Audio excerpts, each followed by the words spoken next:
If content creation has been draining your energy, eating up all of your time, and leaving you with nothing to show for it, this is your burnout antidote. I'm going to show you how to create strategic content in just 10 hours a month, get real results online, and finally spend more time doing what you actually love in your business. And if you're already thinking, okay, but I am triggered by overwhelm, how do I do this all without getting overwhelmed again?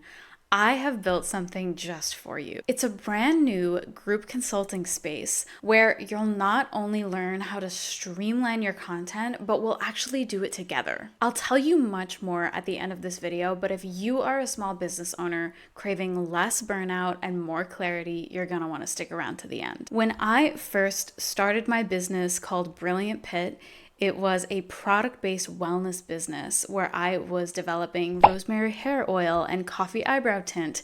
And it was in the midst of 2020. I was super passionate, super into my work, but guess what was burning me out? Yes, it was content. I had a knack for creating content. So the easiest way to market what I was doing was just to create more and more and more content with no strategy, no foundation. And as you can probably tell, what happened was I completely burned out, and a result of that was burning out my business and my passion. I don't want that to happen to you. I learned so much along the way of creating content, really developing a product-based business, and I was so into learning how to still create content but still do my business that I ended up starting a whole new business.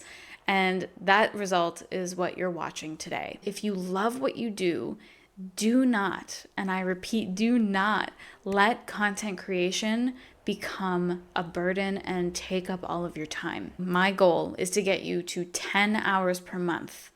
Now, you might say, okay, I've seen videos of people doing 5 hours a month or 2 hours a month's worth of content. That content is probably not rooted in a strategy that is going to get you return on your investment. And when I say return on investment, I'm talking about your time. Your time is valuable. We want to have a return on what you're giving in your time. So, what does 10 hours a month look like? I am going to overlay right here some screenshots of what that can actually look like for you based on some of the most common schedules I see some of the busiest people I know have. Feel free to pause the video on these schedules if you want to implement them into your business, your lifestyle.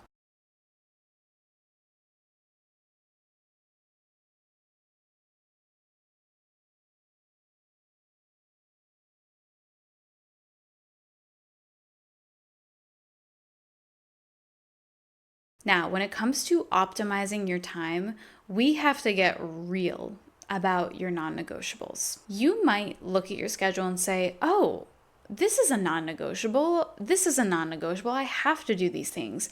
But what if you dug deeper and you realized that your non-negotiables really came down to your relationships, high-level elements of your business, and even free moments to recollect yourself so that you can come back to your work in the best headspace possible. Non-negotiables can also look like things that absolutely have to happen at a certain time in your day.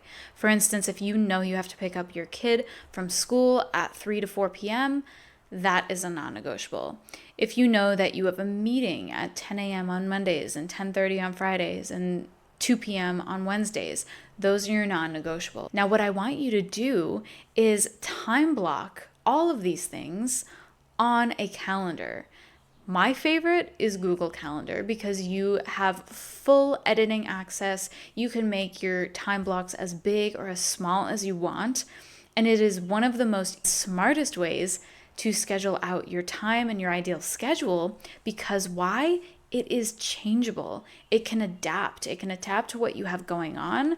And as long as you're sticking to the schedule that you want, most ideally, even if you don't follow it to a T every single week, you're still living an optimal lifestyle that you otherwise wouldn't. Now, the beauty of this really comes in when you are using this Google Calendar, or you have this calendar in your awareness every single day to look at and make sure you are living the lifestyle that aligns most with this ideal schedule. Okay, so you've worked around these non-negotiables, you've developed a schedule that works perfectly, incorporates your content, work, time, and mind you, if you are somebody that likes to do a little bit every single day, 10 hours a month is only 30 minutes, 5 days a week, every week. 30 minutes.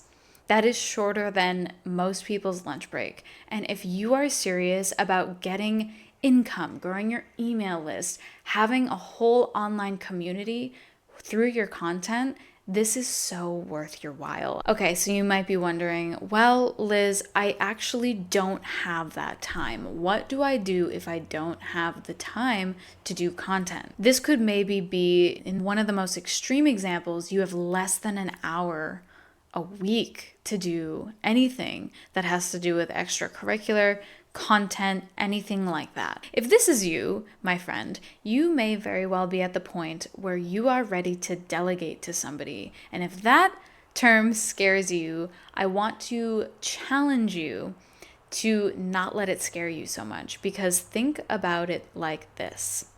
If you don't delegate something off of your schedule and onto somebody else's responsibilities, maybe you're the solopreneur, the solo business owner, and you feel like the job won't be done as well if you don't do it, or it's not going to go over right, something's going to get messed up, oh my gosh, somebody's going to be relying on me. What are you risking by continuing this way? Is it your health?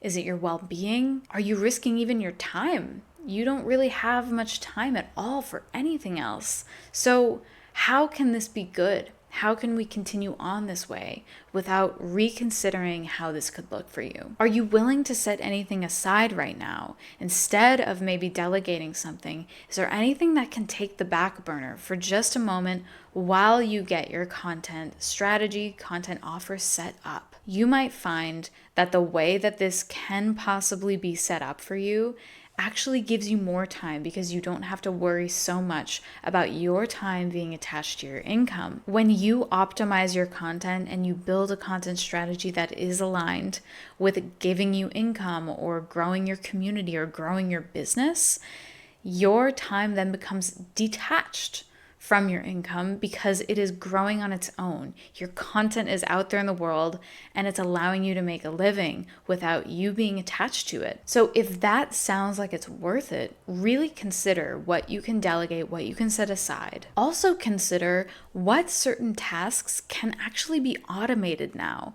There are amazing things we can do with AI and the capabilities of AI these days, and it's not something to be afraid of. It's something to actually use as a tool for your business to give you much more time in your day. So think about, what are the tasks that you could possibly skip, automate, or do in bulk, meaning do all at once versus a little bit every single day, because sometimes that takes off much more stress off of your every single day, and then you're able to spend more time every day doing something else that could be giving you much better ROI on your time invested. Okay, now let's talk through your offer and your strategy. Your offer is the very mechanism that your content is going to follow. So instead of building your content strategy first, we want to build your offer first. And when I say your offer, all I mean is, what are you offering online, right? Content in and of itself is an offer because it is offering people value. So if you want to offer people value, if you want to offer people a community, if you want to offer people limited or exclusive resources, or even a whole separate offer from your business, but maybe it is related to what you do for business, these are all offers. So when we know what we want to offer online, meaning, do we want to offer community? Do we want to offer other educational resources that have to do with our business? Do we want to offer just value, right? Like that could just be the goal. It doesn't necessarily have to do with money. Once we figure out what that is, which is essentially your goal for your online portion of your business, then and only then can we build out your strategy. So if you're having a hard time determining what actually you want to offer, what is your goal online, right? Like it's very possible that you don't know, but all you know is that you want to do that, right?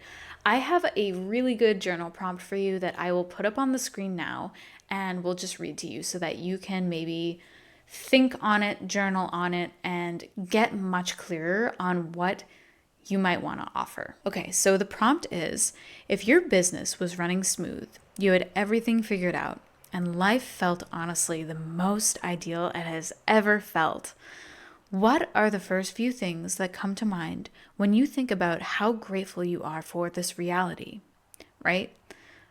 I'll let that sink in for a minute. I'll even repeat it.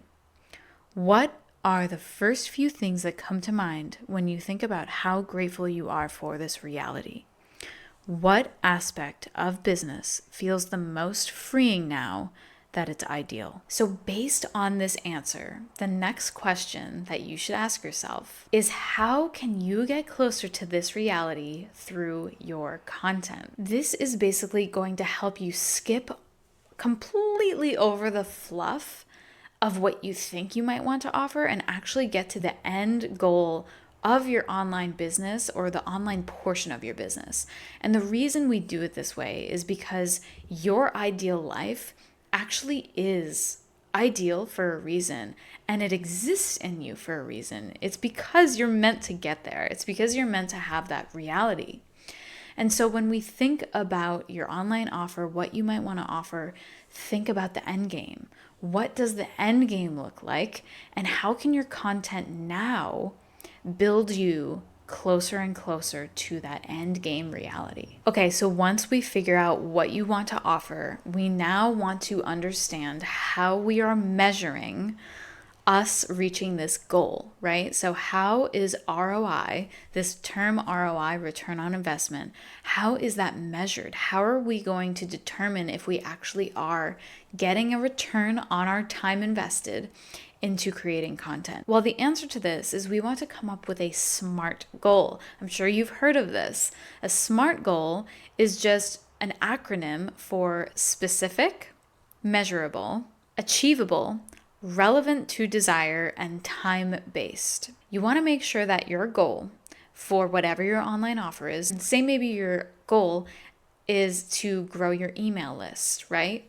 Instead of just, I want to grow my email list, how are we going to determine if you are actually growing your email list the way that you want and the way that you ideally see it for your business? Are you growing 30 email subscribers in 2 months or 1 month? You're going to want to figure out these specific details about your goal before we move on to strategy, because we want to make sure that we have a very specific goal in mind so that we know that we actually are getting that ROI that is based on our ideal schedule, our ideal lifestyle with our business. Now, if you have an existing offer online and you are looking for more of the strategy piece to come in and help you determine how your content strategy can lead to your offer that's already out there, is already existing in the world, this section is for you. So let's get into strategy. We've already determined that your offer is the foundation of your content strategy.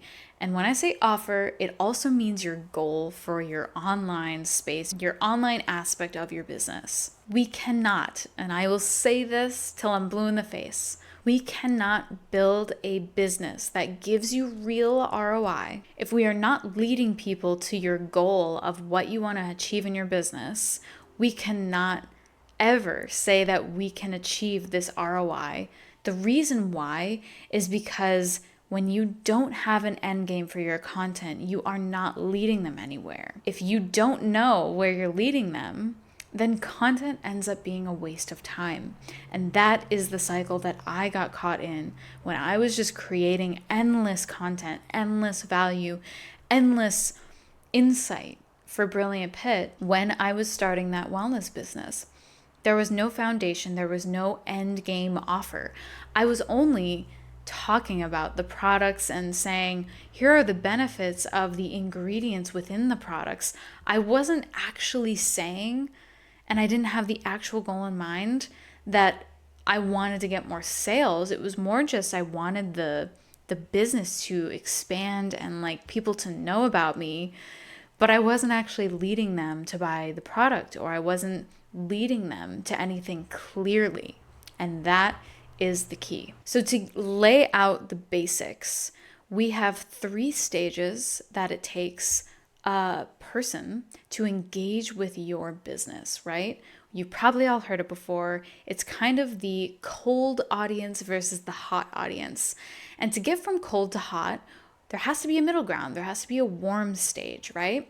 And what we can do is relate this all to kind of the 3 stages of the customer journey. And what we're going to do is we're going to translate these stages to content types.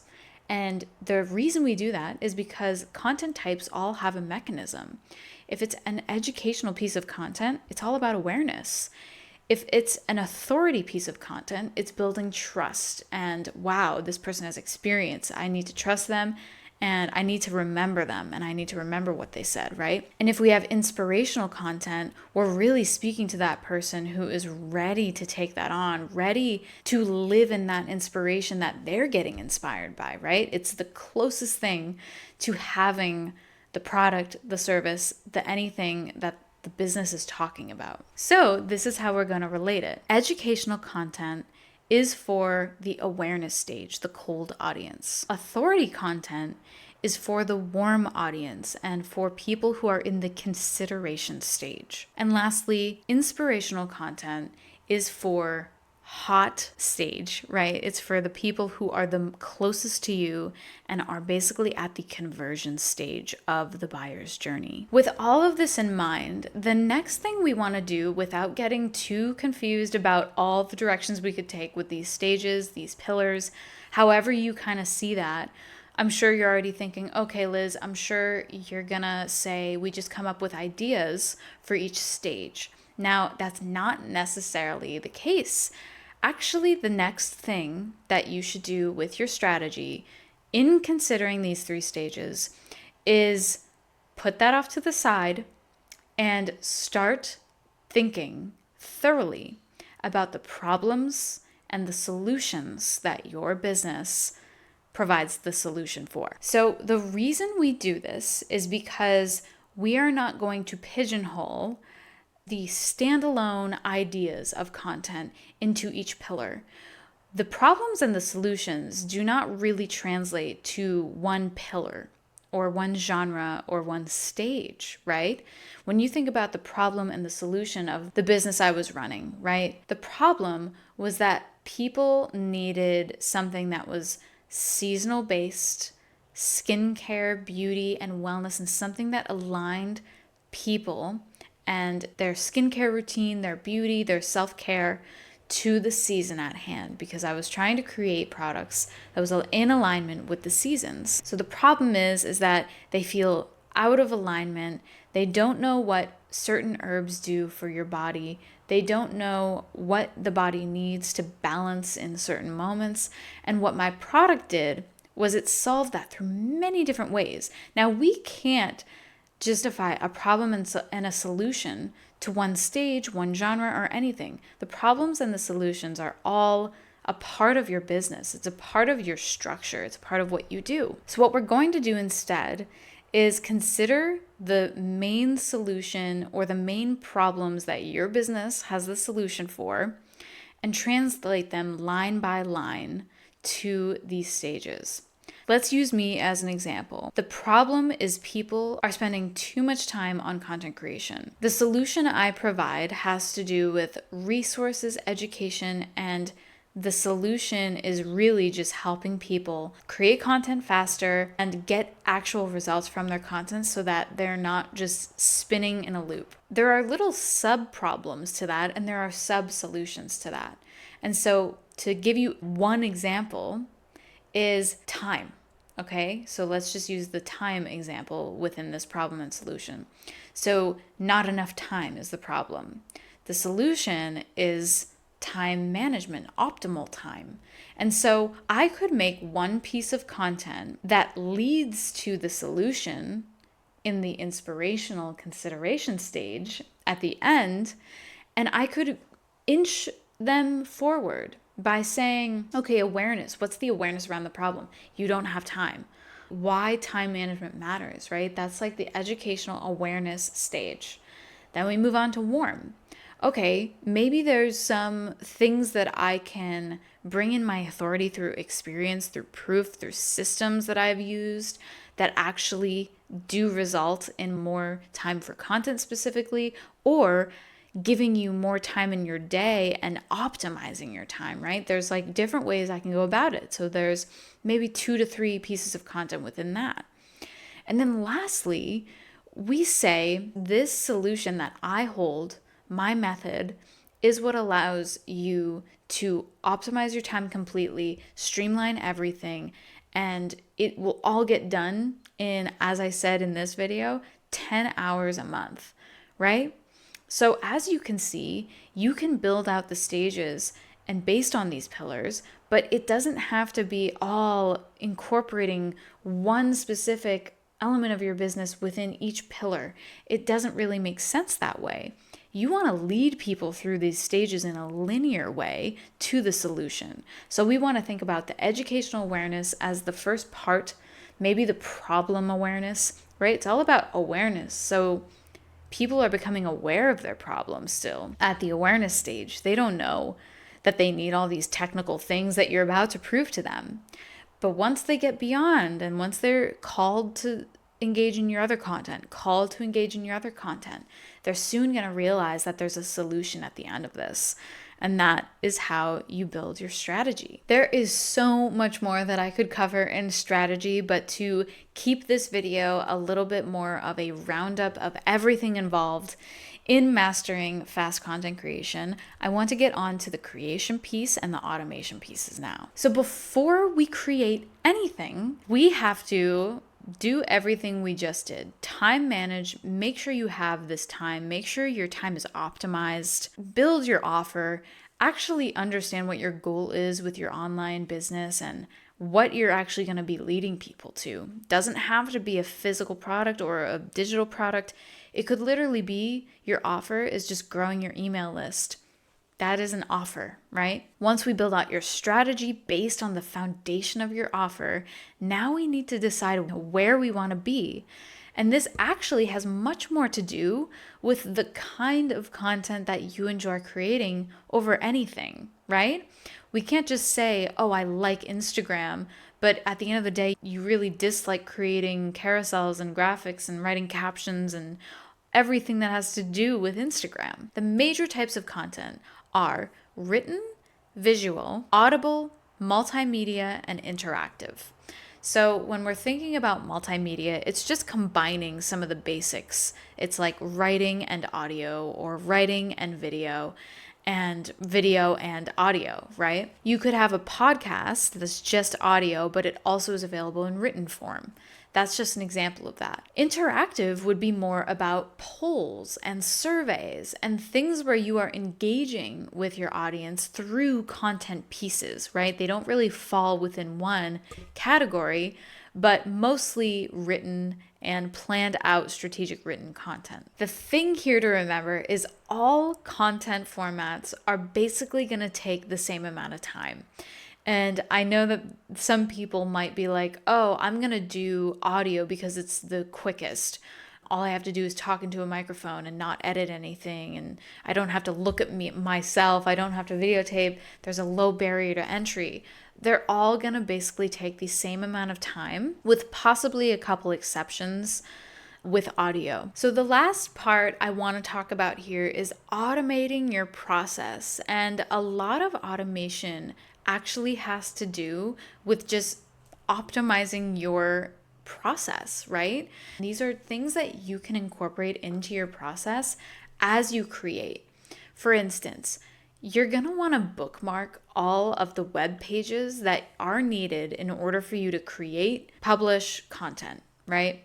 Even editing anything like that, you're going to want to bookmark everything so that you're not constantly typing out the web page to then go to it and then open all the tabs and remembering everything you need to open. Instead, build a folder on your internet browser and just have all of the platforms that you need when it comes time to create.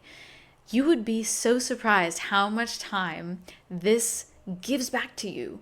It is the little things that count here. Another huge part of automation is repurposing your content on all platforms. What I would recommend to start is start on one long form platform, one short form platform if you want. I say long form platform because it is going to get you the most ROI for your time invested. It's just a fact. People who watch you more, who engage with you longer, are more likely to trust you. They're more likely to engage with you and see you as an authority in whatever field you're in. Now, that doesn't mean social media does not have to exist for you. It just means that if you prioritize long form content, you're gonna get more out of content.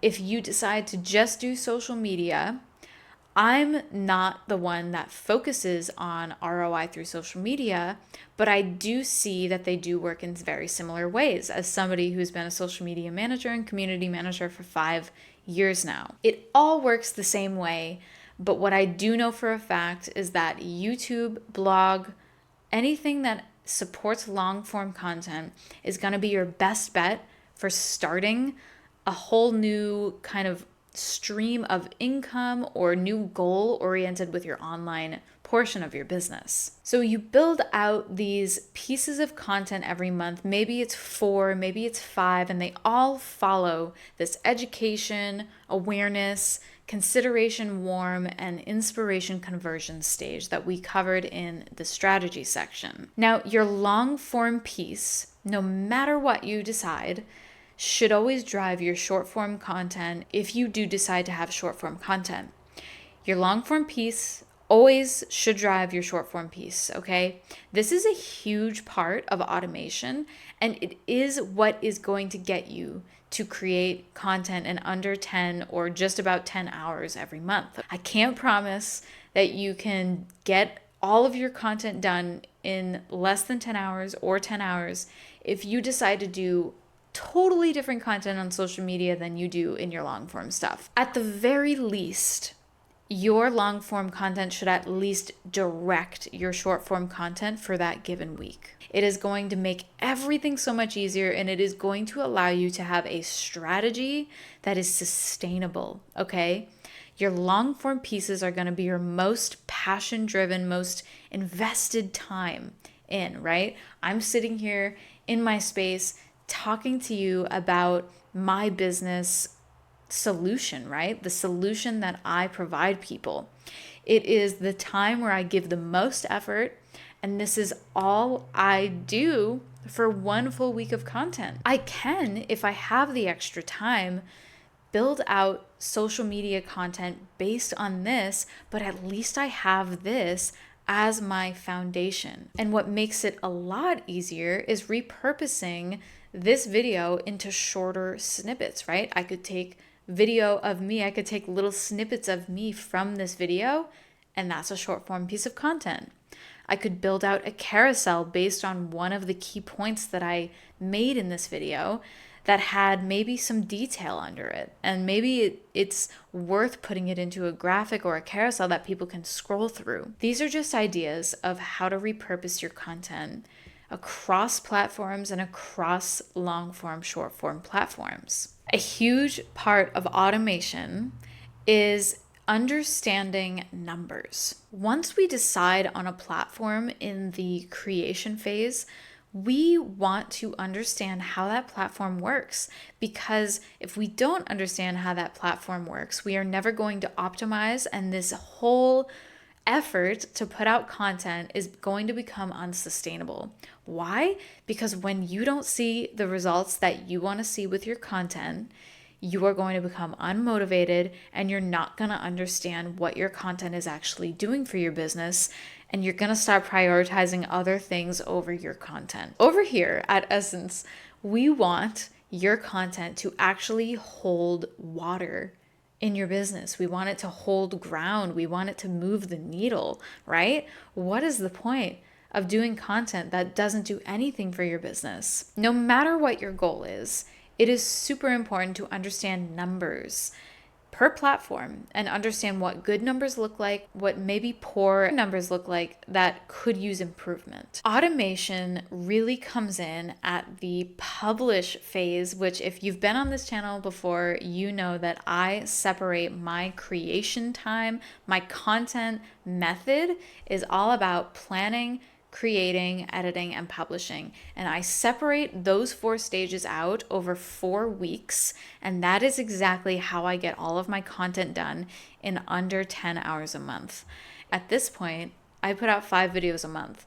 All of this is serving you in the way that you're able to get everything done. We're not bunching up the whole process of planning, creating, editing, and publishing into one day or 1 week. That is unrealistic. And the reason being is because you are focusing on major stages of content in too little of time. It is confusing. Just trust me on this. It is not something you want to find yourself doing. I highly recommend that you separate everything out over 1 week full of time so that you have 1 week to plan, 1 week to create, 1 week to edit, and 1 week to publish.